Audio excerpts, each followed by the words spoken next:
বিমানের প্রকৌশল বিভাগের সক্ষমতা বাড়ছে। একই সঙ্গে দেশি বিদেশি এয়ারলাইন্সকেও রক্ষণাবেক্ষণ সেবা দিতে শুরু করেছে এই প্রকৌশল বিভাগ।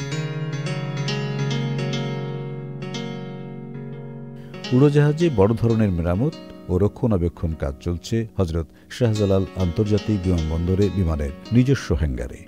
ফলে নিজেদের জাহাজের মেরামতের খরচ কমছে, অন্যদিকে অন্য এয়ারলাইন্সকে প্রকৌশল সেবা দেওয়ায় আয় বাড়ছে।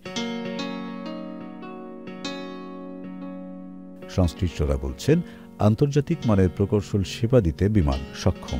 বড় উড়োজাহাজের সি চেকের কাজটি করছে বিমান। NRBC ব্যাংক, সুখবর প্রতিদিন।